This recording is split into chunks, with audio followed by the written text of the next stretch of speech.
Assalamualaikum warahmatullah. A'udzu billahi minasy syaithanir rajim. Bismillahirrahmanirrahim. Qul huwallahu ahad.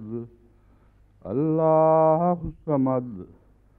Lam yalid wa lam yulad. Wa lam yakul lahu kufuwan ahad. Katakanlah dan katakanlah selalu bahwa Allah itu Esa. Allah mandiri yang orang semua bersandar padanya dan dia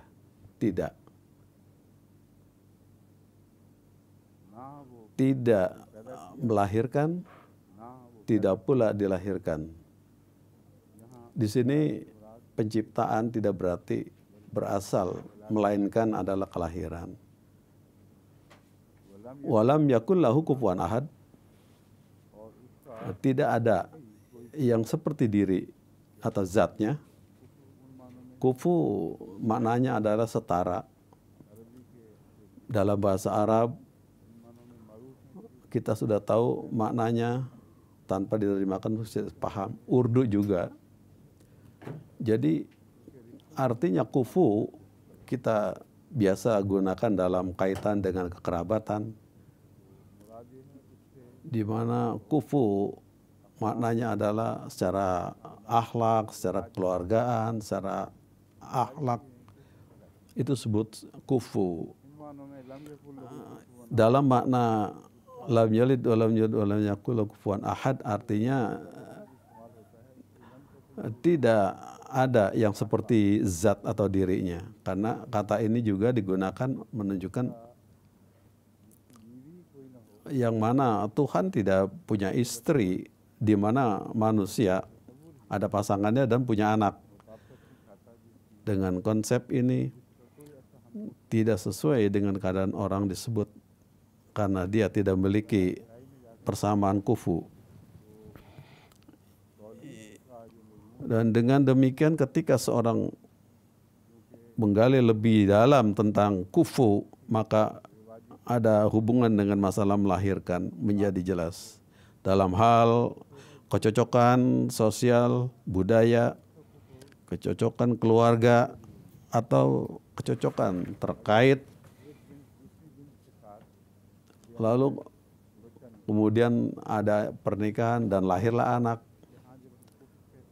Jika seorang di satu hal dengan seorang satu spesies, mereka tidak dapat memiliki anak. Jadi ketika kita menggunakan kata kufu dalam hubungannya dengan Tuhan yang Maha Esa, dia tidak memiliki kufu. Apa itu ahad?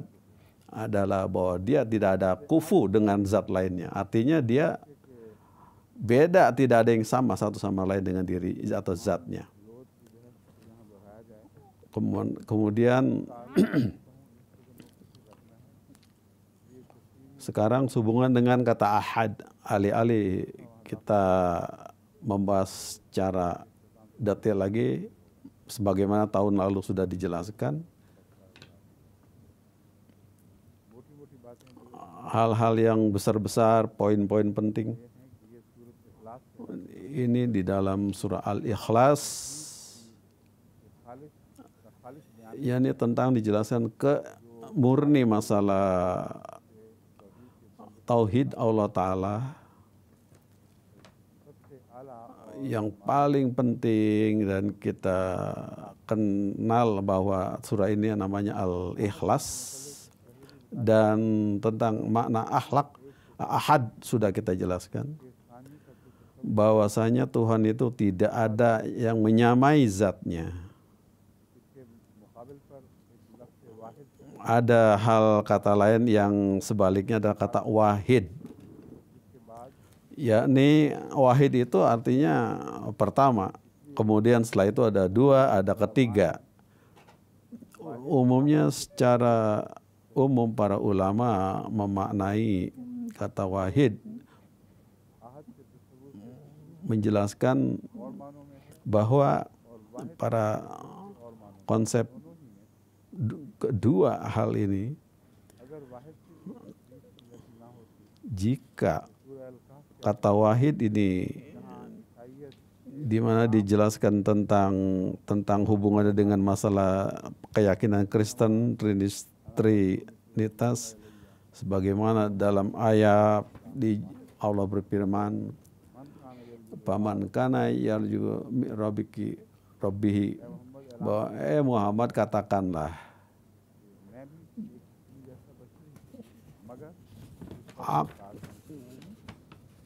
orang-orang Nasrani akan berpaling. Pengumuman ini diperlukan agar terbukti liqa atau bertemu dengan Tuhan.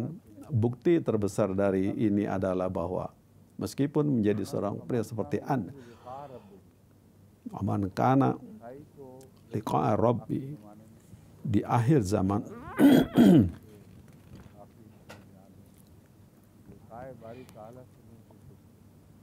kata wahid telah disebutkan dalam awal ayat ini berkaitan dengan masalah ajaran Kristen. Jika tidak, kata ahad akan digunakan jika kata ini secara eksklusif mengacu pada masalah Trinitas. Ketika Anda mengatakan wahid, konsep kata apa yang digunakan setelah wahid adalah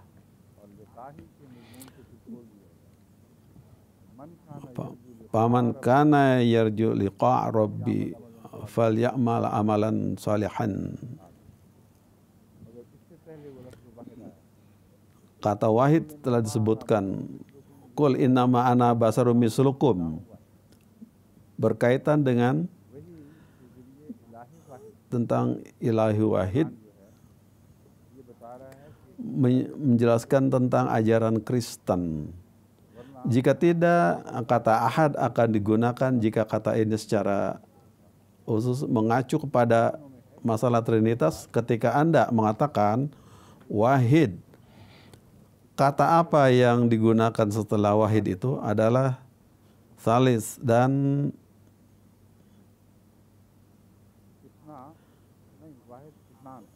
setelah wahid isnan, dan setelah itu dikatakan itu ada 1, 2, 3.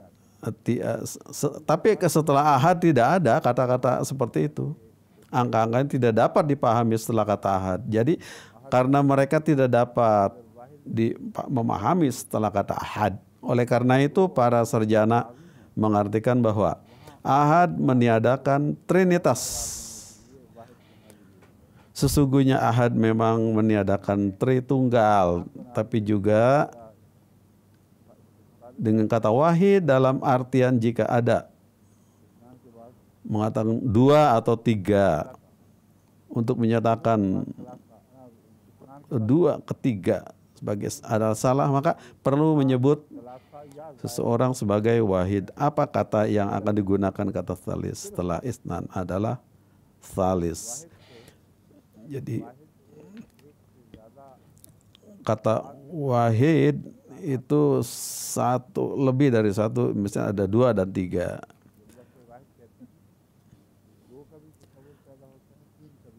Kadang ada 2, kadang ada 3.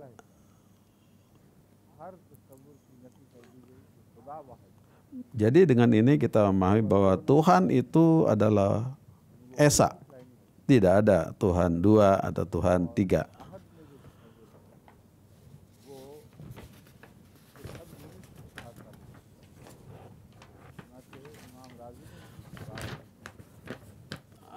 Tentang hal ini Imam Razi juga menulis bahwa kata wahid mengakhiri kemungkinan adanya hal lain selain itu. Kemungkinan yang secara alami dipikirkan orang. Ketika seorang menggunakan kata wahid, konsep 2, 3 atau 4 ini dipahami karena wahid adalah angka pertama. Jadi setiap kemungkinan telah ditiadakan atau tidak ada bahwa hanya Tuhan yang esa. Tidak ada Tuhan kedua dan Tuhan ketiga. Dengan kata lain, seorang itu tidak dapat berkembang biak menjadi banyak. Ahad berhubungan dengan subunit dari keesaan suatu. Oleh karena itu Imam Razi menulis bahwa ahad tidak dapat dimasukkan ke dalam kata wahid. Dengan kata lain, bahwa wahid dapat berdiri sendiri tapi tidak dapat secara lahiriah. Ahad menyangkal konsep Tritunggal dalam arti bahwa Anda mengatakan Tuhan memiliki anak, atau Anda mengatakan 3 adalah 1, 1 adalah 3. Tidak satupun dari hal itu mungkin. Tuhan adalah ahad, tidak dapat dipisahkan. Dia adalah 1, tidak dapat dibagi. Jadi kata ahad adalah kata yang tidak dapat terdiri dari unit-unit lain.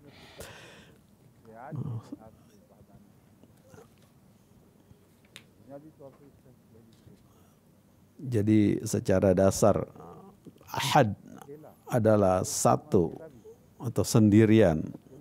Ketika dikatakan bahwa Tuhan itu sendirian, itu bisa membawa semacam ketidakberdayaan.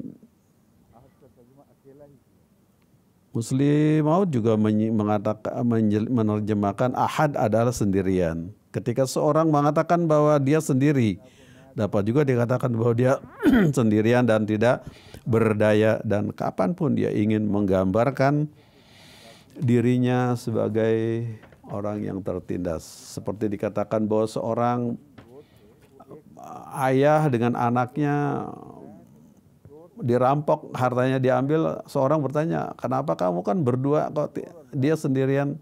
Anak itu mengatakan bahwa bagaimana kita berdua, pencuri itu juga ada, dia berdua dengan tongkatnya. Ayah saya dan saya sendiri.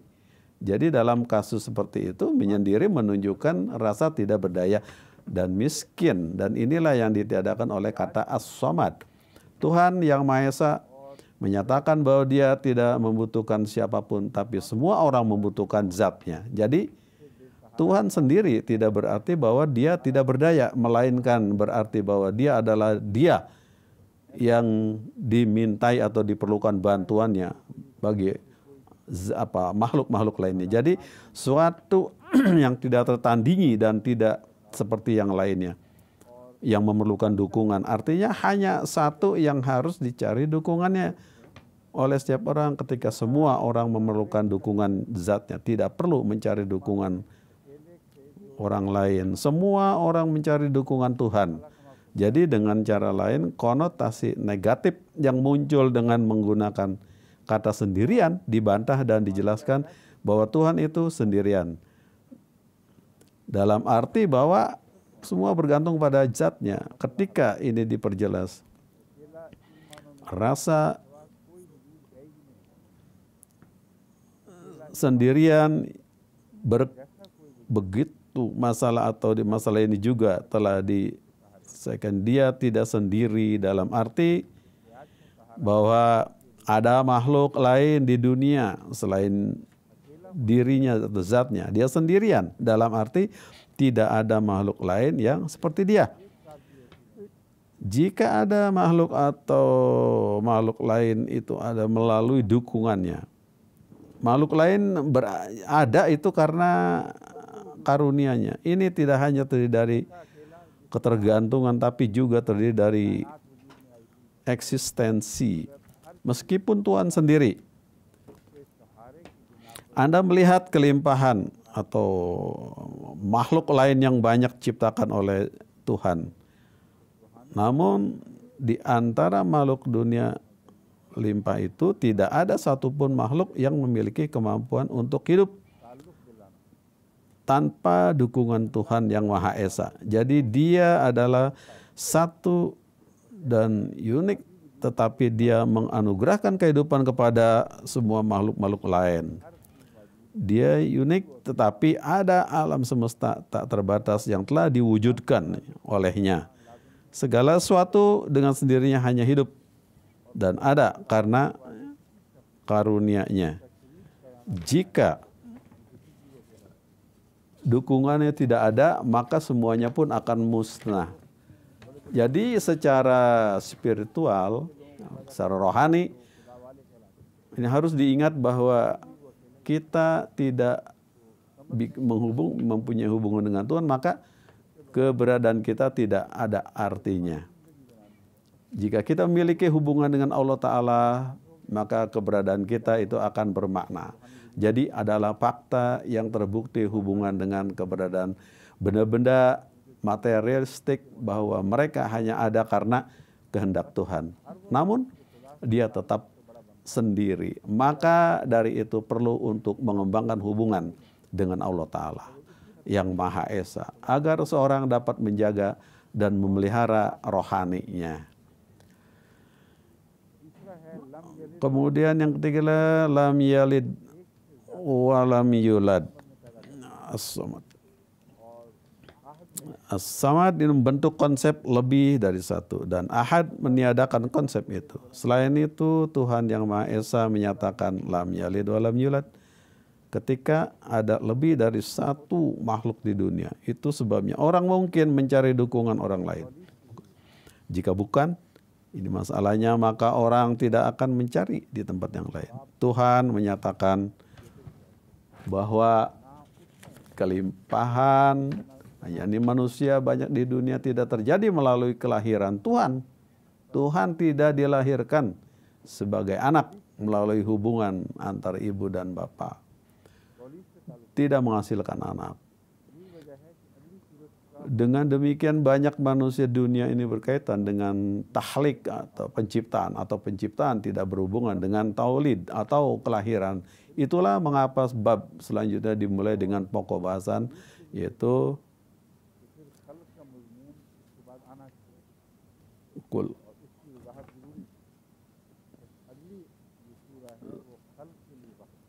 Selanjutnya adalah masalah khalaq, penciptaan.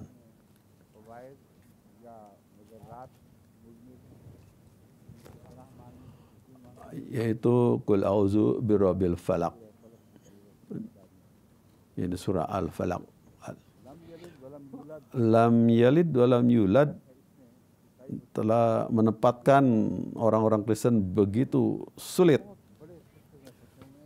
Mereka terjebak dalam bencana besar yang tidak dapat mereka hindari. Karena berapa orientalis ini dipengaruhi oleh kemuliaan dari kedudukan surah ini.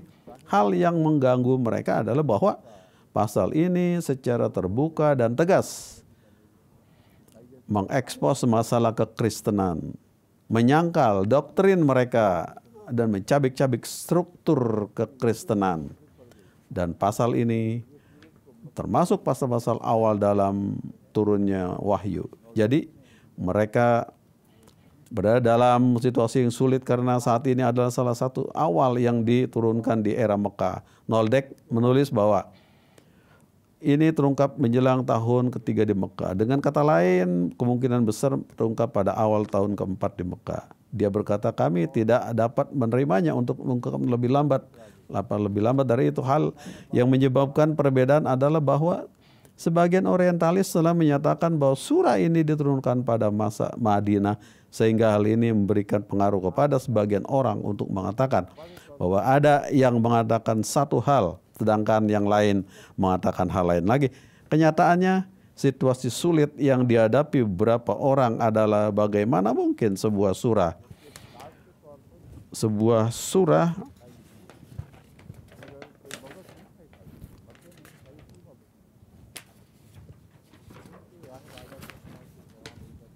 yang luar biasa seperti yang telah menemukan konsep trinitas itu, yang secara kategoris mengingat orang-orang Kristen ketika menyajikan sanggahannya terungkap pada saat umat Islam belum melakukannya, belum bertemu dengan orang Kristen.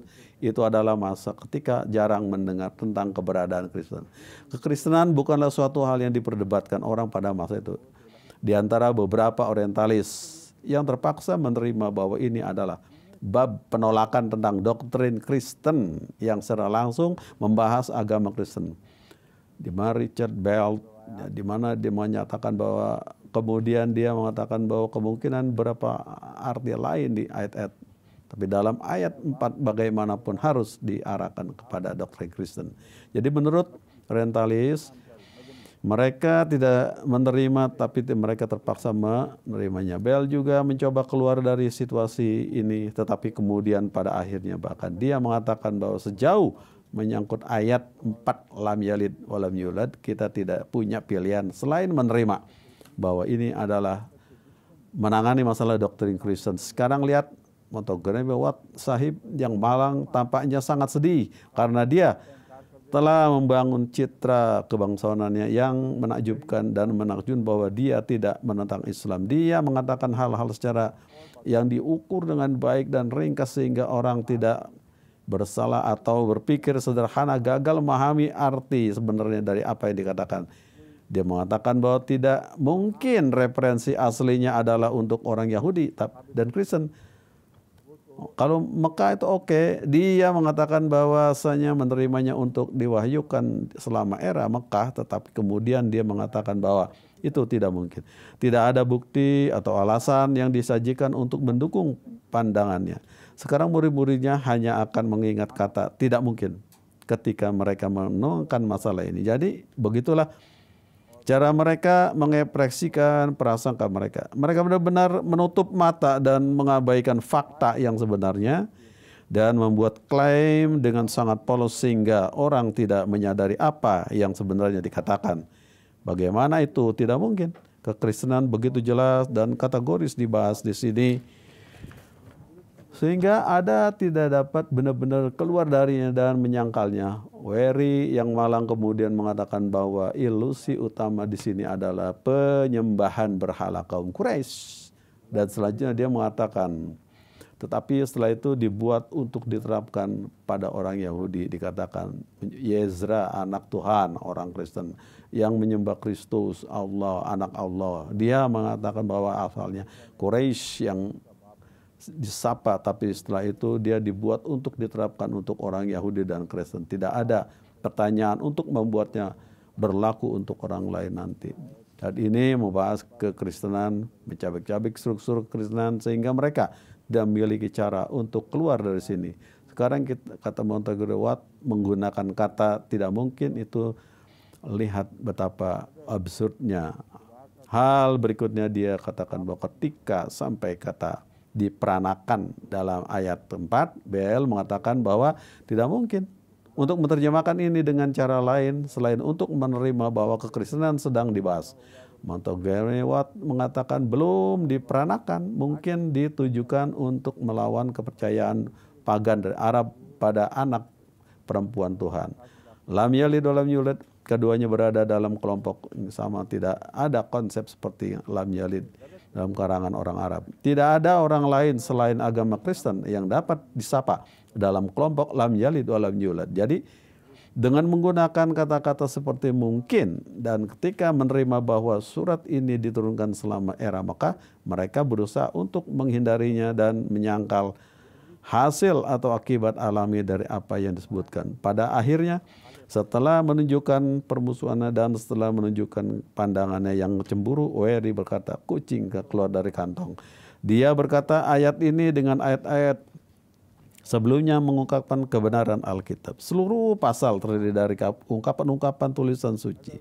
Sekarang setelah menyajikan ini di hadapan Anda, kami akan melanjutkan dan melangkah lebih jauh.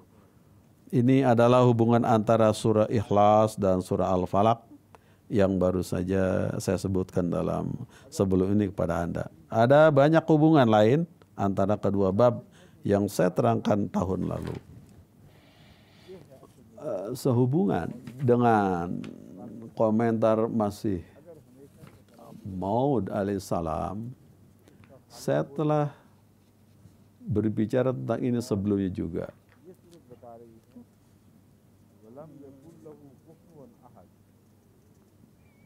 Tapi ada mata rantai lain yang ingin saya hadirkan di hadapan Anda hari ini. Dan itu berkaitan dengan kelahiran yang berbeda dengan penciptaan. Keberadaannya bukan karena kelahiran, tetapi lalu mengapa dunia berpenduduk begitu banyak? Jawaban atas pertanyaan ini diberikan dalam surah Al-Falaq. Surah Al-Falaq menyinggung tentang perselisihan dan konflik yang belum datang di abad pertengahan. Ada 3 era. Dan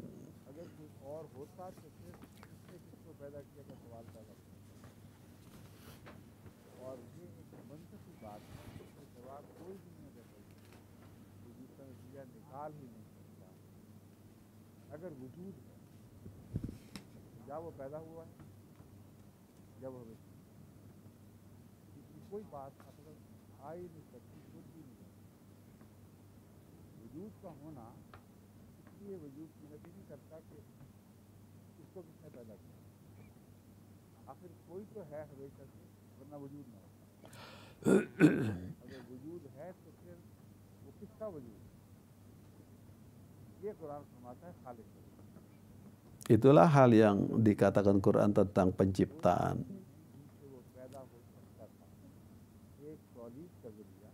Ada yang melalui penciptaan, ada melalui kelahiran, dan melalui tahlik, penciptaan.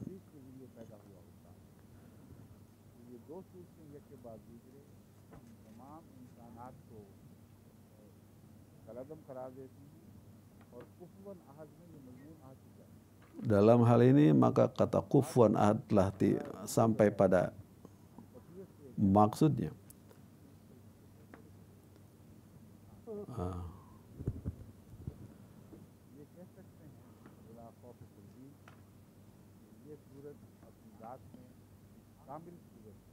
Ini surat pendek tapi sangat sempurna tentang tauhid Allah Ta'ala.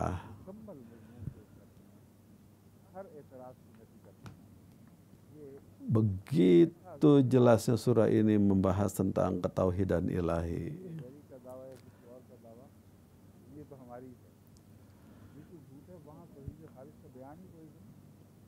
Jadi apa yang dijelaskan oleh Wery itu merupakan satu kedustaan atau kebohongan belaka.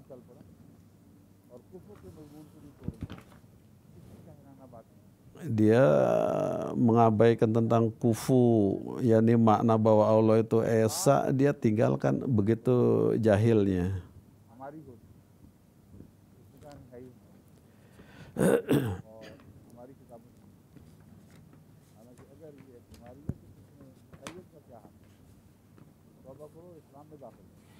Jadi kata dia, mari baca paham kami, buku kami. Nah, kalau tentang tahliq atau penciptaan yang tidak ada kufu, maka suatu hal yang sungguh jauh daripada makna yang sebenarnya.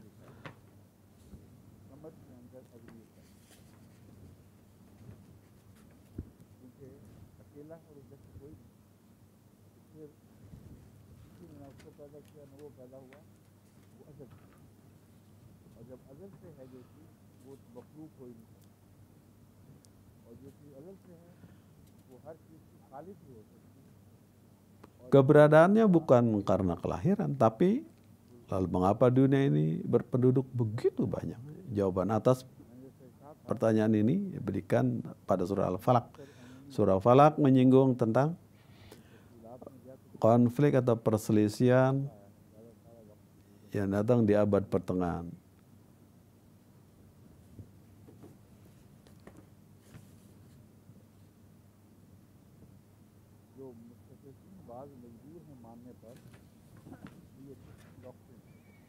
Para mustasyrikin terpaksa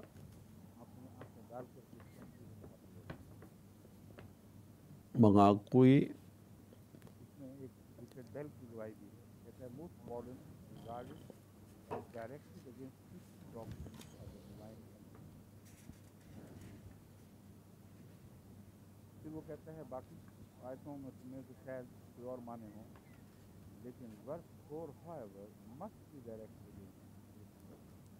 ajaran Kristen.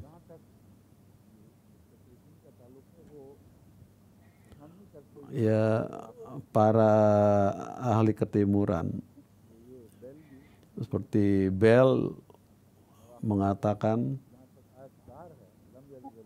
tentang lam yalid wa lam yulad. Sungguhnya dengan itu dia tidak bisa berkutik apa-apa.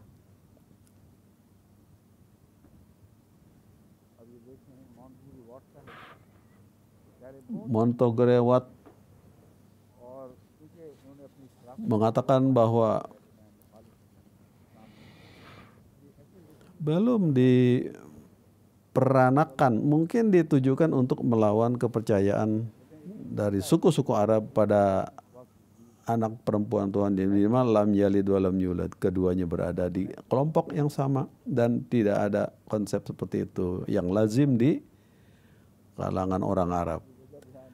Tidak ada orang selain agama Kristen yang dapat disapa dalam kelompok lam yalid wa lam yulad ini. Jadi dengan kata-kata seperti mungkin ini merupakan hal di mana selama era Mekah mereka berusaha untuk menghindari dan menyangkal hasil atau akibat alami dari apa yang disebutkan.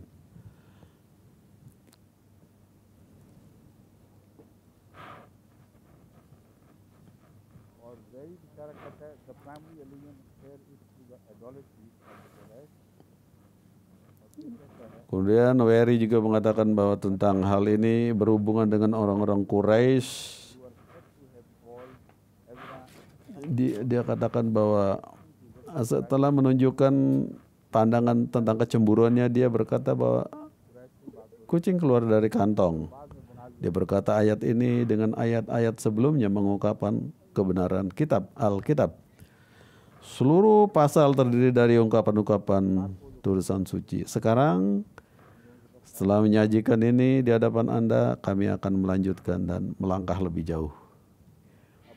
मालूमरी वाट से कहते हैं अनलाइकली वहाँ आप देखेंगे बात को अच्छी नहीं कह रहे जब डिवोर्सन पर आया तो एक रात पर मेरा वेल क्या है नामुमकिन है कि इसका कोई और तर्जुमा कीजिए वाइस आयत को उसमें मुखातिब मालूमरी का वाट कहते हैं has not got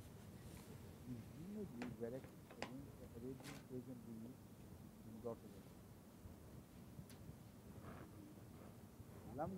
Lam yalid wa lam yulad, और ऐसा कोई तस्वुर और ini menghapus semua apa yang dikatakannya itu. Lump यलिद वलम यूलद के मुनाफिक ब्रैकेट में ट्राई दिखाई है Jadi selain paham orang-orang Kristen yang dimaksud pada ayat ini, ya tidak ada yang lain, yaitu membahas, menafikan, menghapus pemahaman tentang banyak Tuhan. Bahwa Tuhan punya bapak, Tuhan punya anak. Sedangkan ayat ini lam yalid wa lam yulad, Tuhan tidak beranak dan tidak diperanakan. आसदाना तस्वुरात पेश करने से कर बैठा इसको आखिर में कहते हैं कैट आउट हो जाए because this verse goes with the Bible the whole chapter is made of आपकी बातें करते रहूँ और अगला है सर पूरा इखलास और पूरा अल-फलक का एक ताल्लुक ऐसा है जो Ada hubungan antara Al-Ikhlas dan Al-Falaq, di mana Hadrat Masih Maud alaihissalam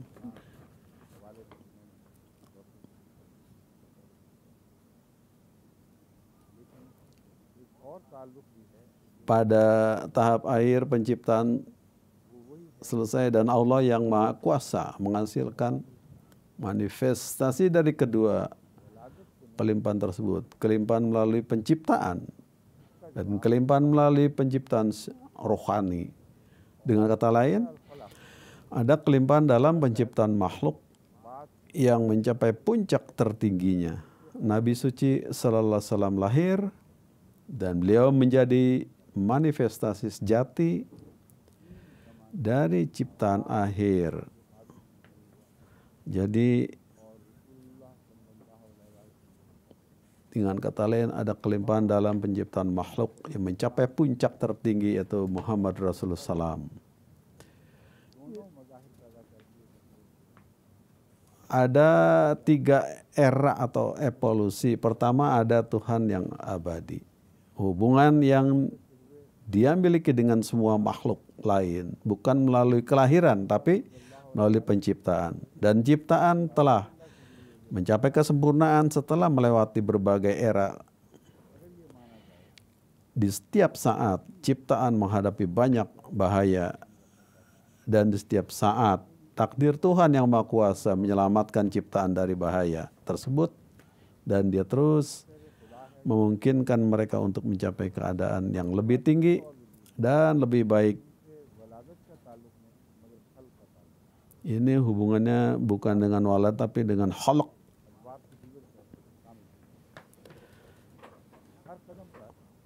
Dengan kata lain, di setiap fase-fase penciptaan, fase pertama penciptaan adalah penciptaan alam semesta. Fase kedua, penciptaan adalah penciptaan yang berkaitan dengan keberadaan kehidupan. Artinya, alam semesta yang mati setelah berhubungan dengan keberadaan kehidupan. Artinya, alam semesta yang awalnya mati, setelah penciptaan alam semesta yang mati itu, alam semesta yang hidup juga harus disebutkan setelahnya. Dan era pertengahan alam semesta bernyawa berkaitan dengan surah Al-Falaq. Ketika penciptaan hewan selesai, maka tiba waktunya penciptaan umat manusia. Dan terjadilah An-Nas yang merupakan produk akhir yang dimaksud untuk diciptakan dalam penciptaan alam semesta. Jadi begitulah tahap-tahap penciptaan menjadi lengkap. Jika dilihat dari perspektif agama, akan ditemukan bahwa penetapan kenabian terwujud melalui keesaan Tuhan yang Maha Esa. Setiap kenabian ditegakkan melalui keesaan Tuhan yang Maha Esa yang sempurna.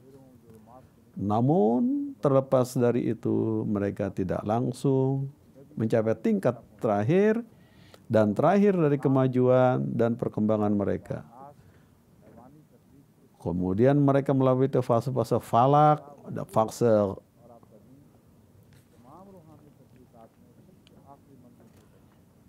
dan puncak An-Nas yang terakhir adalah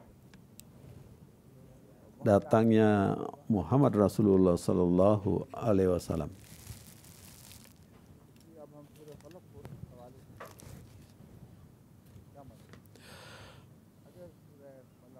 Jika surah Falaq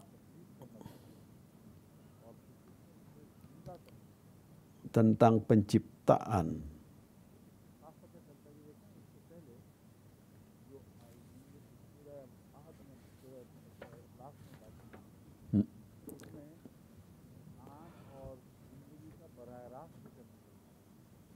antara surah Ikhlas dan Falaq hubungannya yaitu tentang keesaan Allah dan tentang penciptaan.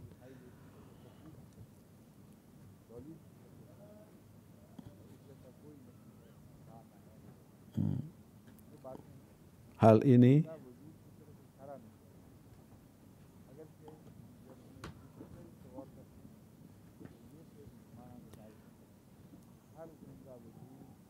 setiap wujud yang hidup dan di dalam makna lam yalid walam yulad,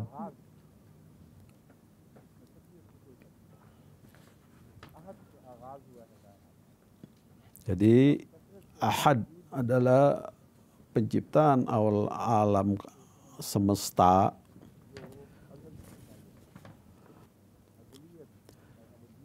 Kelimpahan hidup yang ada Anda lihat di dunia adalah karena penciptaan, bukan karena kelahiran. Tidak pernah ada orang seperti dia. Saat ini tidak ada orang seperti dia. Dan tidak akan pernah ada. Hal-hal ini tidak sepenuhnya menunjukkan keberadaan makhluk hidup. Meskipun kita melihat ini dari aspek lain. Itu berarti bahwa setiap makhluk hidup dan setiap makhluk sadar semuanya bergantung pada Tuhan. Namun ini hanyalah permulaan dan ini kategoris dan tidak ada keraguan tentang fakta bahwa Alam semesta dimulai dengan Ahad, Tuhan yang Esa. और कौन राजा ये मामला फैसले से पहले बनता है। अगर एक को निकाला जाए तो बाकी कौन रहे, एक एक करके तमाम मखलूक को निकाल दो तो समझ नहीं रहे,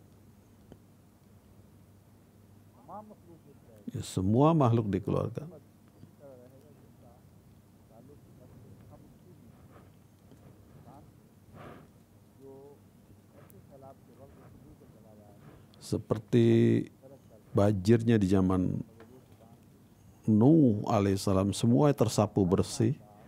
Taruhlah seperti itu, seluruh ciptaan itu dikeluarkan. ये थम का एक लगता है जो अरबी जुबान में समझ वो रात जो उसका अग्नि होना और उसके बावजूद एक होना, Setiap makhluk hidup, setiap orang mencari perlindungan di dalam bahtera, dan hanya pada satu itulah mereka diselamatkan. Jika tidak, mereka tidak akan diselamatkan. Ini adalah kata samad yang disajikan dalam bahasa Arab. Jadi samad adalah makhluk yang sesuai dengan deskripsi yang disebutkan di atas. Jadi untuk Tuhan, untuk selalu ada dari sebelumnya dan menjadi abadi, agar Tuhan menjadi satu, agar Tuhan menjadi abadi, dan agar ciptaannya tampak selalu ada dari sebelumnya, atau agar ciptaannya datang dan tetap di dunia ini. Ini adalah semua pokok bahasan yang telah dijelaskan dan dipecahkan dalam bab ini. Dan pokok bahasan khalaq atau penciptaan tidak bertentangan dengan ini. Penjelasan dari hal ini adalah bahwa tidak ada seorang pun yang abadi seperti dia. Setiap kali Anda bertanya tentang makhluk apapun yang berlimpah, terlepas dari bentuk keberadaan apapun makhluk, apakah makhluk itu selalu ada dari sebelumnya? Jawaban akan selalu tidak. Tidak ada hal lain di dunia ini yang mungkin selalu ada dari sebelumnya. Struktur atau konstruksi makhluk lain selain Tuhan memiliki sifat-sifat yang membuktikan bahwa mereka tidak mungkin abadi. Ada alam semesta misalnya. Orang-orang telah berdiskusi panjang lebar tentang ini. Para filosof telah berdiskusi panjang lebar tentang ini, dan para filosof Hindu secara khusus berdiskusi tentang Tuhan selalu ada dari sebelumnya. Jika tidak, dia tidak akan abadi. Tetapi sekarang kesimpulan yang telah dicapai secara kategoris oleh sains adalah bahwa suatu yang memiliki masa hidup tidak mungkin abadi. Jadi ada awal dari alam semesta ini dan akan ada akhirnya juga. Alam semesta ini tidak mungkin ada sejak keabadian karena ia menyusut atau mengembang. Apapun yang mengembang tidak bisa abadi. Begitu pula apapun yang menyusut tidak akan abadi. Jadi hanya ada dua fase alam semesta. Ada fase evolusi, di mana alam semesta terus mengembang dan menjadi semakin sistematik.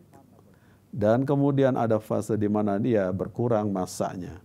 Ini adalah konsep yang dijelaskan oleh kata entropi dalam para ilmuwan memahami istilah dengan sangat baik.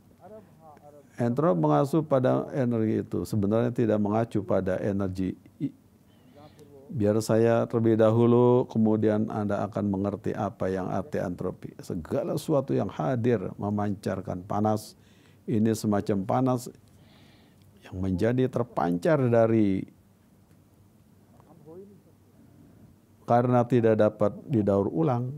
Karena itu tingkat energi yang terbuang meningkat dan tingkat energi yang terbuang berkurang. Setelah memahami konsep ini, banyak ilmuwan tercengang dan kemudian mereka menjelaskan dan mengatakan bahwa jika konsep ini benar, maka orang harus menerima bahwa pasti ada sang pencipta. Karena terbukti ada ciptaan yang lebih unggul daripada entropi tadi. Jika tidak, dalam pengertian kekekalan kita bahkan tidak akan ada hari ini. Karena dalam kekekalan Anda dapat pergi sejauh yang Anda inginkan. Bahkan jika dibutuhkan miliaran demi miliaran tahun bagi energi untuk mencapai tingkat nol. Tingkat di mana ia menjadi sama dengan permukaan laut dan tidak ada yang dapat tumbuh. Jadi segala sesuatu yang hadir memancarkan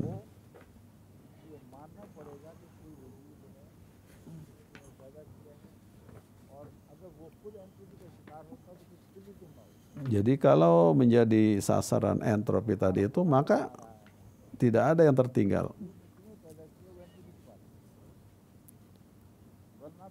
Banyak ilmuwan tadi yang dikatakan begitu tercengahnya, kemudian mereka menjelaskan bahwa mengatakan jika konsep ini benar, maka orang harus menerima bahwa pasti ada sang pencipta. Jika tidak dalam pengertian kekekalan, kita bahkan tidak akan ada. Jadi apa yang dijelaskan itu begitu sempurnanya. Kemudian makhluk abadi yang ada jauh sebelum yang lain akan mengakhiri ciptaan ini dan kita tidak mungkin ada. Keberadaan kita menunjukkan bahwa penciptaan kita terjadi setelah waktu tertentu. Dan jika kita diciptakan dan menjadi ada setelah waktu tertentu, maka pasti ada makhluk abadi yang hadir di hadapan kita yang berada di luar jangkauan dan ketentuan entropi itu. Di mana entropi lebih rendah daripada makhluk abadi itu. Tidak ada konsep keberadaan apapun selain keberadaan Allah yang Maha Kuasa, yang lebih unggul daripada paham entropi tadi itu. Mustahil alam semesta ini ada jika tidak ada makhluk yang lebih tinggi atau lebih sempurna seperti Allah, Tuhan yang menciptakannya. Dan saya jelaskan kepada Anda karena beberapa filosof mungkin melibatkan Anda dalam diskusi semacam ini. Dan mereka mungkin mengatakan untuk membuktikan bahwa Tuhan tidak tunduk pada konsep entropi. Meskipun demikian, dia memiliki semua kekuatan. Anda mungkin menerima pandangan bahwa segala sesuatu yang telah Anda lihat dan ketahui seperti keberadaan Anda sendiri semuanya tunduk pada entropi. Dan jika demikian halnya, jika entropi mengaruhi segala sesuatu dunia, maka tidak ada pertanyaan tentang segala bentuk keberadaan yang tetap hidup. Tetapi karena Anda ada, harus diterima bahwa ada makhluk yang menciptakan Anda. Dan bahkan jika makhluk atau wujud itu tunduk pada konsep entropi, Anda tetap tidak ada. Keberadaan Anda menunjukkan bahwa wujud yang menciptakan Anda itu lebih unggul dari pengaruh paham entropi. Jika tidak, Anda tidak mungkin ada. Jadi setiap bentuk keberadaan bersaksi tentang keberadaan Tuhan, dan ini adalah kesaksian yang tidak dapat disangkal, yang tidak bisa kembali ke aspek apapun. Ini adalah pokok bahasan yang telah dicakup dan disempurnakan secara lengkap dalam surah Al-Ikhlas atau surah Tauhid. Itu telah dijelaskan dengan mempertimbangkan segala hal. Jadi kata-kata yang terminologi yang digunakan tidak ilmiah tetapi teksnya sangat komprehensif dan sempurna. Sehingga tidak dapat menarik kesimpulan lain. Sekarang jika ada ciptaan, maka pastilah Tuhan adalah pencipta. Yang jika Tuhan adalah pencipta, maka dia juga pencipta keburukan dan kejahatan yang berkembang di dunia ini. Dan jika dia adalah pencipta segala hal, baik jahat maupun baik, konsep Tuhan murni abadi tidak dapat dipahami tentang siapa yang lebih tinggi dari semua kejahatan. Jika tidak, dia bertanggung jawab atas segala ciptaannya. Ini adalah pokok bahasan yang telah dijelaskan dengan indah dalam surah Al-Falaq.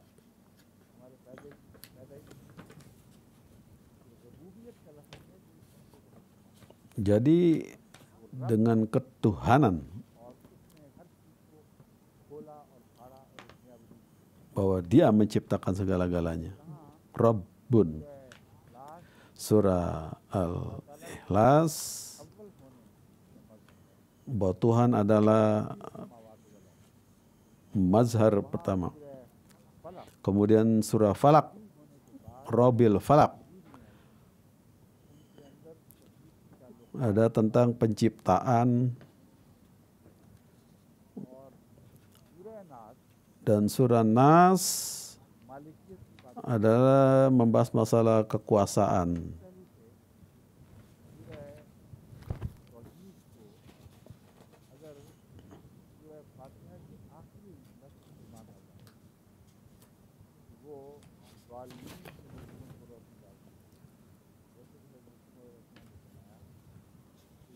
Masih mau bersabda, dengan cara ini akan menjadi pengembalian yang sungguh menakjubkan. Dan bila dolim kemudian menjadi maghdub, yang mengacu pada mereka menggunakan hal-hal yang diciptakan oleh Tuhan dengan cara yang salah dan terkutuk, menyebabkan kehancuran, dan kehancuran akibatnya menjadi terkutuk. Dan ketika dolin, kata dolin dalam Al-Fatihah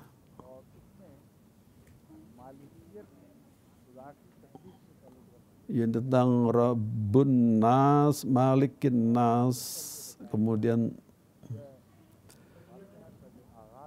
awal dari surah Al-Fatihah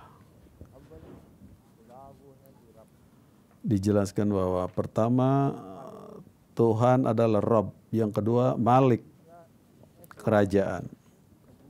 Kaitan dengan Tuhan yang ini telah disebutkan dalam Al-Falaq. Kemudian pada akhirnya disebutkan bahwa di awal surah Fatihah disebutkan 3 sifat Allah. Pertama, Tuhan itu Tuhan. Kedua, dia adalah pencipta yang didasarkan pada kehendaknya. Ketiga, kembangkan pengabdian seperti itu kepada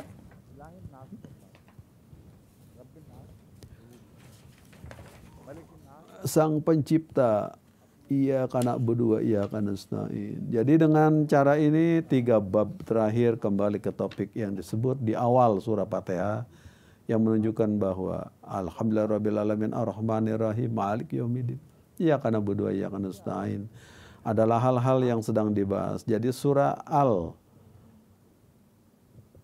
An-Nas menyatakan bahwa Qul a'udzu birabbin nas, malikin nas, ilahin nas, diakhiri dengan ilahin nas, Rabbin Nas, mengacu pada peliharaan ilahi. Malikin Nas berarti dia yang melengkapi ciptaannya dan kemudian manifestasikan kerajaannya, dan hal yang dia mulai, dia membuatnya mencapai puncaknya karena dia adalah raja dalam penciptaan alam semesta.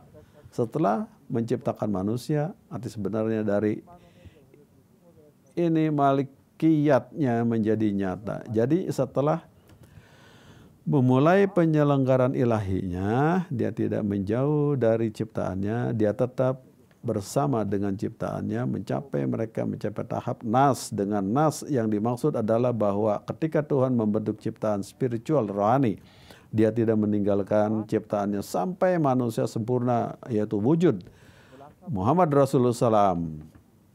Jadi dalam pengertian ini, ketika Masih Maud mengatakan bahwa Nabi suci Muhammad SAW adalah manifestasi dari malikiyat, dan bahwa semua nabi lainnya juga merupakan manifestasi dari sifat-sifat Tuhan, Orang harus ingat bahwa yang mutlak adalah kemuliaan yang disaksikan dalam malikiat Nabi suci Muhammad sallallahu alaihi wasallam yang tidak tertandingi dan tidak dapat disaksikan. Kemudian Allah berfirman, "Kul ma ya'bikum rabbi laula du'aukum," bahwa ini adalah subjek yang telah diulang di sini. Katakan kepada mereka bahwa jika kamu tidak mengembangkan hubungan dengan Tuhan, maka kamu akan kehilangan karunia dari penyelenggaraan ilahinya. Yang kemudian memungkinkan manusia untuk mencapai tahap nas, atau yang mungkin manusia untuk mencapai tingkat manusia yang sempurna. Jadi putusan akhir ketetapan atau hasil ada di tangan Tuhan adalah, jadi jika tidak semua upaya seorang jadi sia-sia. Jika seorang ingin agar Tuhannya tidak sia-sia atau usahanya tidak sia-sia, maka raihlah manfaat dari malikiat. Dan jangan hanya membangun hubungan dengan Tuhan di awal, tapi pertahankan hubungan sampai akhir hidupmu, dan ini tidak mungkin tanpa ibadah. Jadi jika Anda menyembah Tuhan, maka karunia Tuhan akan menghujani orang seperti itu. Jika Anda tidak menyembah Tuhan yang Maha Esa, maka Anda akan menyimpang ke jalan dolin. Jadi ketika Anda melihat hubungan internal semacam ini dari satu aspek, maka tertentu menjadi jelas. Dan ketika ada waktu habis mengenai keran ini sekarang, untuk menjelaskan tafsir tidak ada waktu. Seperti yang saya sebutkan sebelumnya, hari ini saya berpikir bahwa jika mulai membacakan referensi, maka itu akan di luar kendali kita. Oleh karena itu saya telah menyajikan berbagai detail secara singkat. Sekarang karena mendekati untuk sholat Ramadan yaitu berakhir, di mana perlu untuk memperkenalkan doa-doa, yakni membaca doa sehingga hati Anda cenderung untuk membacanya. Dalam bahasa Inggris, orang sering menyebut saat-saat terakhir Ramadan sebagai momen sekarat. Tetapi tahun lalu saya mengingatkan Anda semua bahwa Ramadan adalah bulan momen kebangkitan, bukan sekarat. Semakin jauh kita melewati bulan Ramadan, semakin memperkaya hidup kita. Ini menyampaikan pesan kehidupan akhirat kepada kita, karena setelah itu datanglah pagi berikutnya adalah pagi Lailatul Qadar, yang setelah dijelaskan oleh Quran. Arti sebenarnya dari hal ini adalah bahwa saat-saat terakhir ini membawa seorang keluar dari kegelapan menuju terang. Ketika saat-saat terakhir datang dan berlalu, Anda tidak perlu khawatir, karena itu akan membebaskan Anda dari kegelapan, memungkinkan ya tentang Lailatul Qadar ya, adalah saat-saat terakhir. Ini ketika saat-saat akhir datang, Anda tidak perlu khawatir Anda dari kegelapan, dan memungkinkan Anda memasuki hari abadi yang akan meliputi hidup Anda. Karena periode usia ini melampaui usia maksimum Anda di dunia ini. Ramadan yang sebenarnya juga merupakan representasi dari Lailatul Qadar itu akan segera berakhir. Namun ini bisa memberikan kita kehidupan abadi, itu bisa memberi kita momen seperti itu dan bisa memeriahkan hidup kita. Jadi saat-saat terakhir Ramadan ini adalah saat yang menghidupkan kembali, dan doa pertama terutama ada yakni, ya Tuhan berilah hidup kami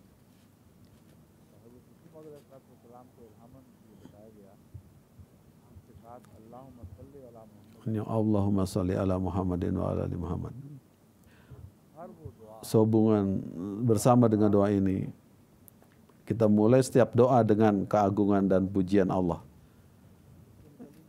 cara kategoris buktikan berdasarkan hadis biasa mengajarkan Rasulullah kepada kita, dan dengan demikian kebenaran wahyu hadat Masih Maud SAW menjadi lebih nyata. Itu ketika kita melihat dalam terang hadis yang baru saja disebutkan, Masih Maud SAW menyatakan bahwa jika Anda ingin berdoa Anda diterima, jika Anda ingin doa Anda berdampak dan mencapai pengabulan, maka pertama-tama pujilah Allah. Pujilah dia dan kirimkan kepada Nabi SAW. Faktanya adalah bahwa semakin Anda merenungkan ini, semakin Anda menyadari bahwa ini adalah hubungan dengan yang tidak dapat dihancurkan. Karena subhanallah wa bihamdi artinya Tuhan yang murni, segala ketidaksempurnaan. Berbeda dengan itu, dia sendiri dari setiap pujian. Berbeda dengan setiap kekurangan yang dapat disangkal. Ada sifat-sifat yang terpuji pada Tuhan. Jadi aspek falak yang saya jelaskan di hadapan Anda bahwa semua pujian adalah miliknya. Ketidaksempurnaan muncul karena kurangnya pengagungan dan pujiannya. Jadi subhanallah wa bihamdi subhanallahil azim menyoroti fakta bahwa jika ada makhluk yang murni dari segala ketidaksempurnaan, maka makhluk layak disembah. Maka makhluk itu kemudian dapat disebut sebagai hebat atau jadi dalam hal yang luar biasa jika memiliki semua pujian itu. Menjadi murni dari ketidaksempurnaan saja tidaklah cukup. Menjadi murni dari ketidaksempurnaan tidak secara otomatis berarti bahwa makhluk itu juga memiliki semua pujian. Dikatakan melaku bibi ismat bibi bayi carki, artinya jika seorang bahkan tidak memiliki kekuatan untuk melakukan dosa, maka fakta bahwa dia tidak melakukan dosa tidak terpuji. Tidak dapat dikatakan bahwa dia tidak melakukan dosa. Lihatlah, ini adalah wanita yang berbudi luhur, yang tidak melakukan dosa apapun. Orang ini tidak memiliki subhanallah bihamdi subhanallahil azim. Bahwa Allah terpuji, dia suci dari segala kekurangan, kelemahan. Bahwa Allah Ta'ala itu bersih, suci dari segala kelemahan dan kekurangan. Dalam pengertian ini, subhanallah adalah proklamasi terakhir yang menjelaskan bahwa inilah yang disebut kebesaran. Suci adalah makhluk yang begitu agung dalam keagungannya. Dia murni dari segala ketidaksempurnaan, dalam arti bahwa dia memiliki sifat-sifat baik, bukan sifat-sifat buruk. Dengan demikian segala bentuk ketidaksempurnaan tidak ada lagi dalam wujudnya.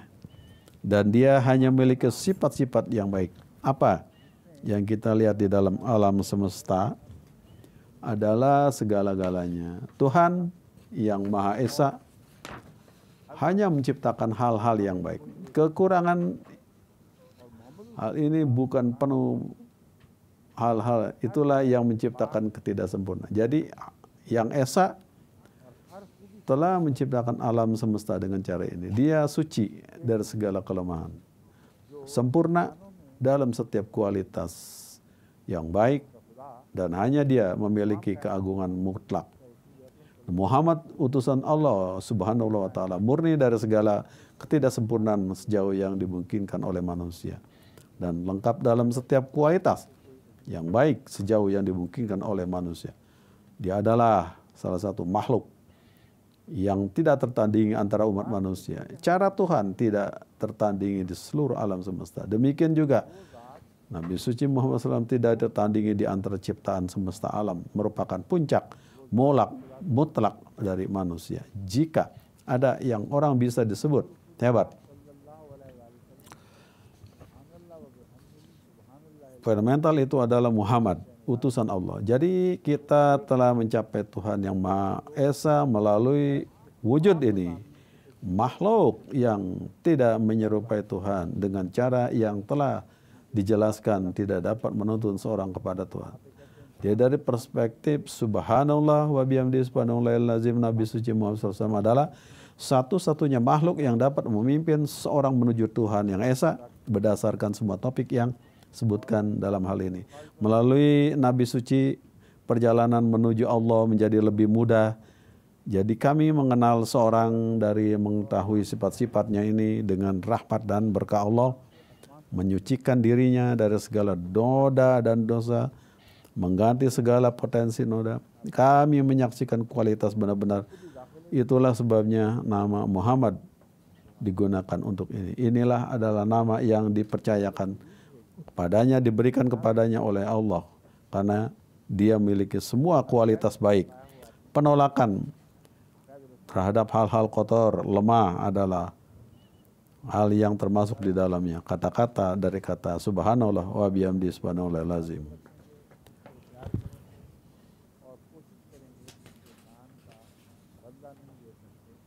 Merupakan kewajiban bagi kita untuk mengirimkan salam salawat kepada Nabi Muhammad SAW, karena orang yang melaluinya Anda telah mencapai semua karunia itu. Orang yang melaluinya nikmat Allah telah dianugerahkan pada Anda. Orang itu tidak dapat begitu saja dikeluarkan dari doa-doa Anda yang harus Anda ucapkan.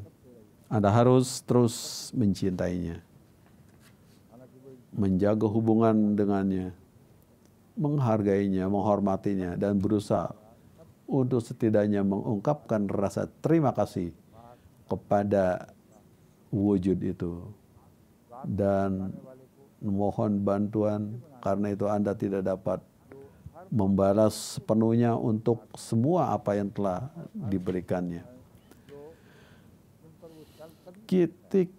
Ketika kita mengatakan subhanallahi wa bihamdi, mengacu pada Tuhan, kita tidak dapat membalas kebaikan Tuhan. Hanya dalam kekuatan manusia untuk menganugerahkan rasa terima kasih kepada Tuhan sebagai balasan atas nikmatnya. Jika Anda pergi ke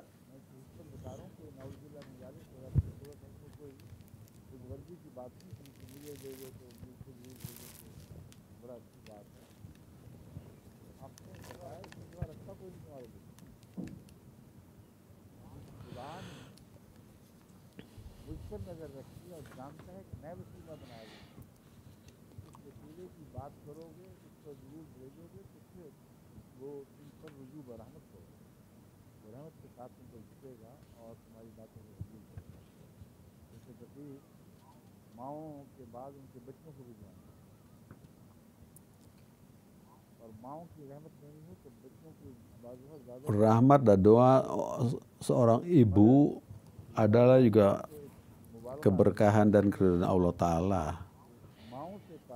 Hubungan anak dengan ibu adalah ajaran Muhammad Sallallahu Alaihi Wasallam.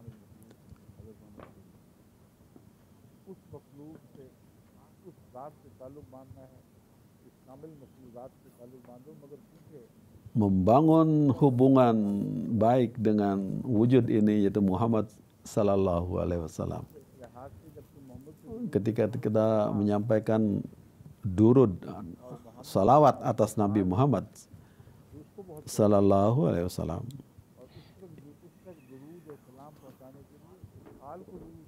ini merupakan rasa syukur pada Tuhan. Bukan hanya kepada Ahlul Bait, tapi seluruh alam.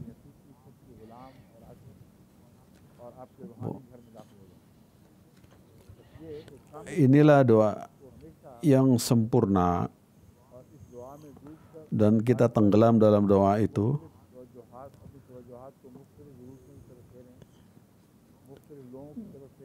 Dan di tiap kesempatan kita bacalah doa ini.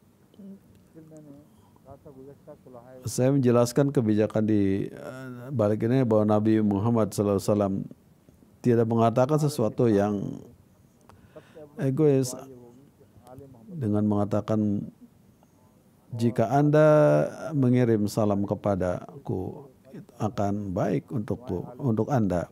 Dia telah menjelaskan bahwa tidak ada cara lain untuk mencapai Tuhan melainkan melalui doa.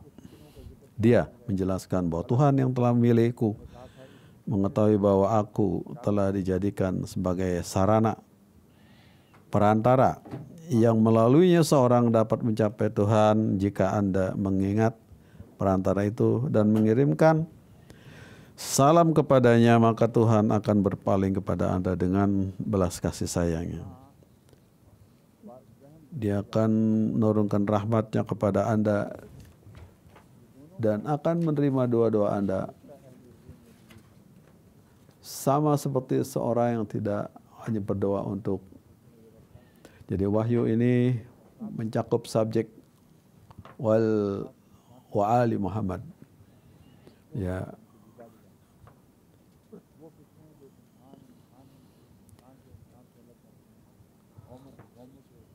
Insan dan kaum antara kaum, demikian doa yang lengkap ini harus selalu ada dan kita ingat. Kami akan mempelajari semua ajaran-ajaran ini.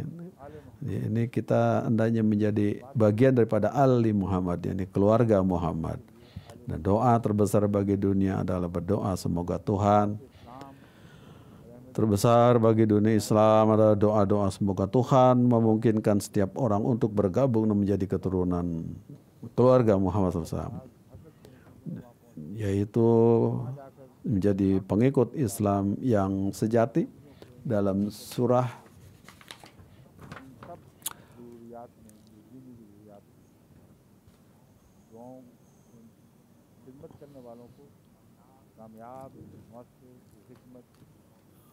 semua yang berkhidmat pada agama, dan doakan juga untuk anak-anak wakafinau agar menjadi sempurna segala janji dan maksudnya.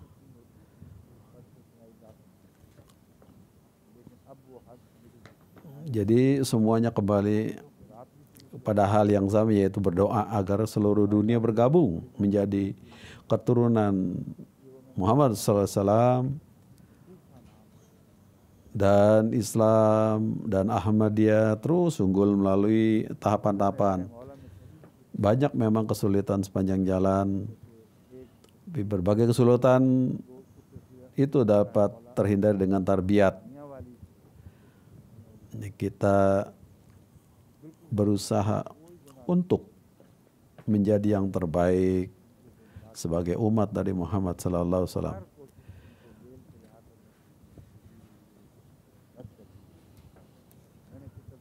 Beberapa waktu sebelumnya saya telah menyinggung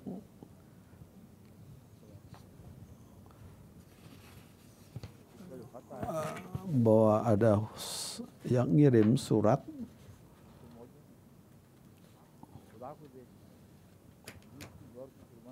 yang mengadukan bahwa segala kesulitan yang dihadapi, ya mengapa kamu mengkhawatirkan kami? Kami menikmati waktu kami untuk menyaksikan Tuhan. Kami mempersembahkan korban seperti pada masa Yusuf. Yakni doakanlah untuk mereka yang telah berkorban, mereka yang telah begitu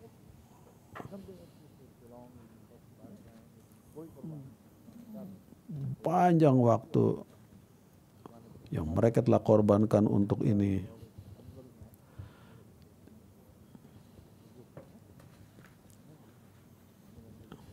Jadi jangan dilupakan dalam doa-doa untuk para orang tua yang mewakafkan anak-anak mereka.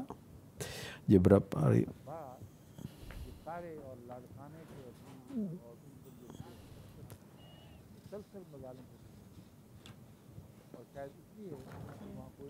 orang di Larkana, daerah Larkana yang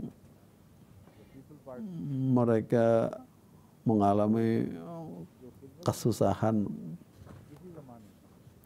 begitu kejam, mungkin sebab tidak ada yang membela mereka. di sana sehingga orang seperti dia bersimpati kepada Ahmadiyah atau bahwa partai rakyat yang bersimpati pada Ahmadiyah adalah balasan dan terima para Ahmadiyah atas jasa mereka berikan beberapa waktu lalu. Beginilah cara beberapa orang memberi retribusi mereka. Saat ini ketidakadilan begitu besar dilakukan ya, Larkana yang merupakan kursi para politik, dan untuk kursi kepresidenan daerah Ghazi Khan, kekejaman secara hukum dilakukan terhadap orang-orang di sana dan sekitarnya dengan cara yang sangat tidak manusiawi, dan tidak ada yang menghentikan hal terjadi. Setiap orang khawatir tentang kekuatan pengaruh duniawi. Jadi tanpa berlindung kepada Tuhan yang Esa, kita tidak akan bisa membebaskan diri dari kekejaman ini. Kita tidak memiliki kekuatan pribadi apapun. Dan karena itu kita hanya mungkin melalui hubungan dengan Tuhan dan doa.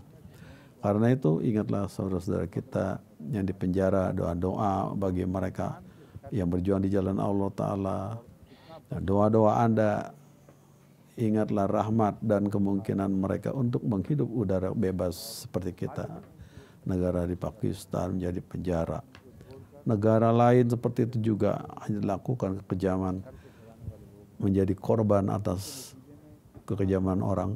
Ada berapa faksi di antara mereka yang menindas yang lain. Misalnya ada di India, Kashmir, Sri Lanka, Irlandia, Timur dan Barat. Ada negara di mana orang menanggung beban kejahatan oleh orang lain, pembuat onar dan hal-hal yang diciptakan Sang Pencipta untuk manusia. Orang-orang yang meninggalkan demi kebaikan mereka dan menggunakannya secara negatif dan menyebarkan kejahatan sebagai hasilnya. Sebagai akibatnya, ingatlah semua orang yang kejam dan ketidakadilan di masa dimanapun mereka berada di dunia. Dan ingat jemaat Muslim Ahmadiyah sedunia, orang-orang yang berhutang dan mereka yang mungkin mengalami masalah rumah tangga dalam doa-doa Anda. Dalam berapa kasus istri dapat menjadi masalah bagi suami, dalam kasus lain suami dapat menjadi masalah bagi istri, dalam berapa kasus anak-anak mutlak atau kesal dengan orang tua mereka, sampai pada titik di mana anak-anak terpaksa meminta perintah ini, dan mulai pada yang menyatakan untuk tidak mengungkapkan kata-kata yang menjijikkan. Sejauh mana ini menerangkan jika orang-orang tua kita melakukan ini, harus kita dan tidak mengungkapkan kata-kata yang menjijikkan kepada mereka. Jadi fakta bahwa pertanyaan-pertanyaan ini akan muncul menunjukkan bahwa ketika ketidakadilan dimulai, tidak ada aspek pun yang ciptaan Tuhan yang tidak dapat membuat aspek lain ciptakan Tuhan tertindas. Di antara hubungan yang berbentuk sebagai hasil hubungan paling damai yang adalah hubungan antara anak dengan orang tua. Ketika orang tua menjadi kejam, maka mereka menjadi pelecehan. Ketika mereka menghancurkan kedamaian anak dan dengan melakukan kejaman terhadap mereka, Sang Pencipta akan tetap menjadi tempat berlindung mereka. Sang Pencipta menjadi tempat berlindung yang sebenarnya kepada yang telah menciptakan segala.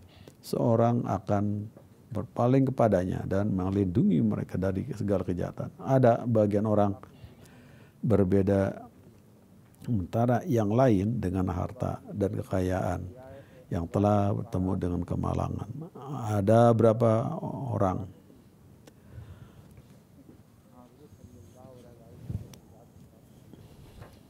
Rasulullah Sallallahu Alaihi Wasallam dalam hal ini kita ambil sebagai contoh.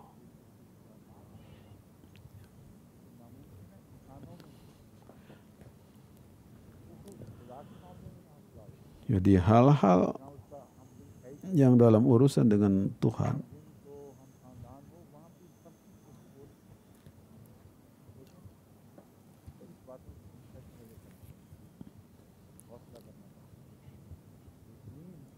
रवायत के यूं रफाकत का हक अदा करने की कोशिश करना है। Ada sebagian orang yang terbanding sementara yang lain dengan harta dan kekayaan telah bertemu dengan kemalangan. Ada yang berapa orang-orang yang anak yatim terampas haknya dan hidup dalam kemiskinan.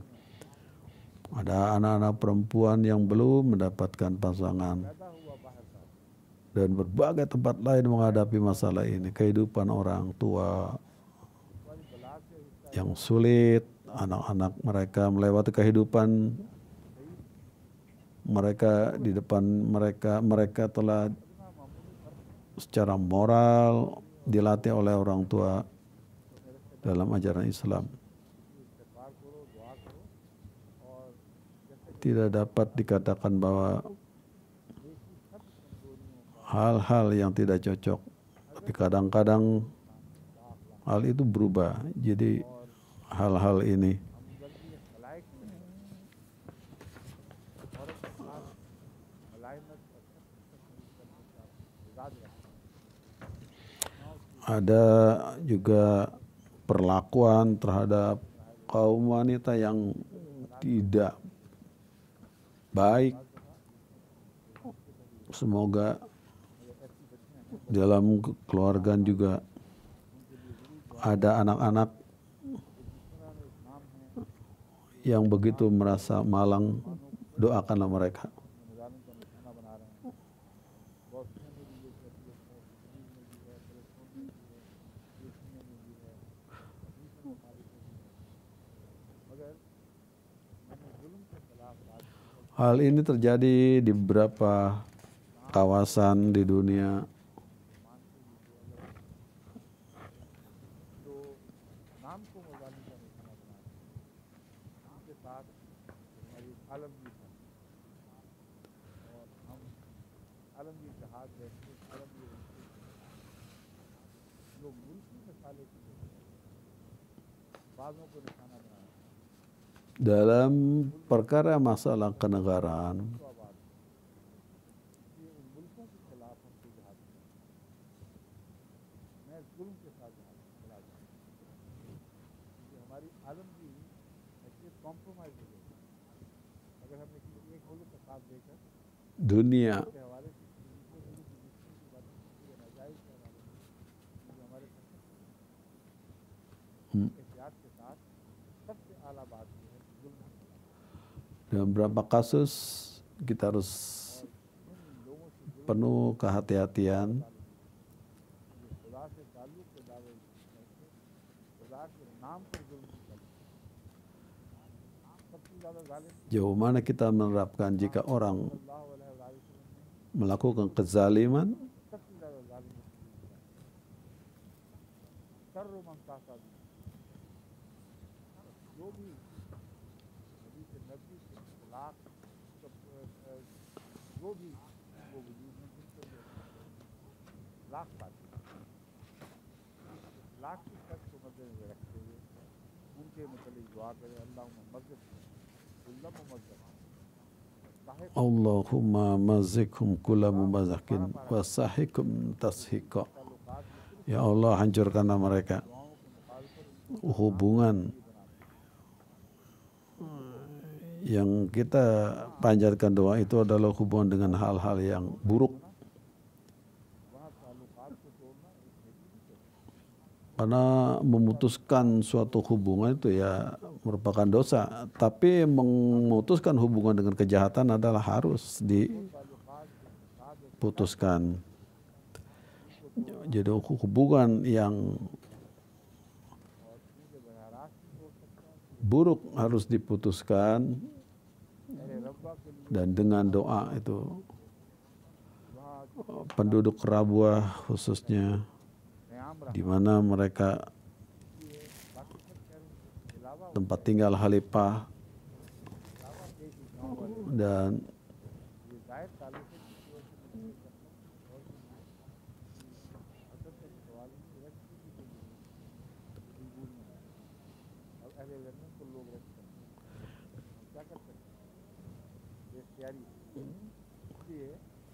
ऐसे महरूमों के लिए दुआ करें कि जो हालात Jadi kita doakanlah hal-hal yang untuk perbaikan, dan bagi mereka yang kita harus doakan dalam hal mana mereka yang berkhidmat di seluruh dunia juga kita doakan. Berapa banyak para pengkhidmat yang lahir di Jerman juga banyak yang berkhidmat, Belgium dan lainnya, mereka juga bertabligh. Mereka juga banyak yang menulis surat mohon doa untuk semua pengkhidmat agama sebagai da'i ilallah. Kita doa, dalam doa kita ingatlah Rasulullah sallallahu alaihi wasallam, para ahli bait pada masa awal. Bagi mereka juga kita doakan. Rasulullah sallallahu alaihi wasallam menyatakan bahwa orang sebagai yang terbesar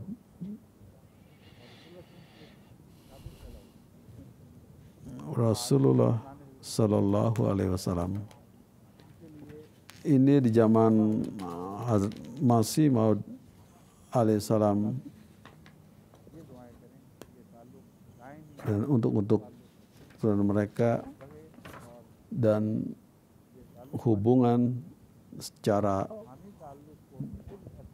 daimi berlangsung terus. Berdoalah semoga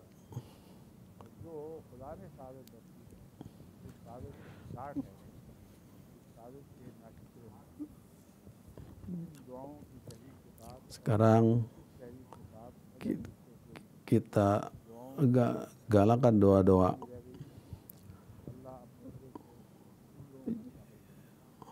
semoga Allah Ta'ala menyampaikan doa-doa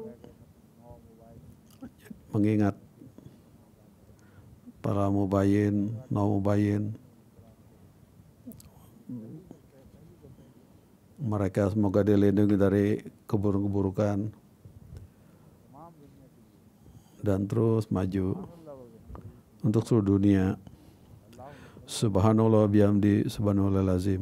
Allahumma sholli ala Muhammadin wa ali Muhammad. Marilah kita berdoa bersama.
Amin, Tuhan.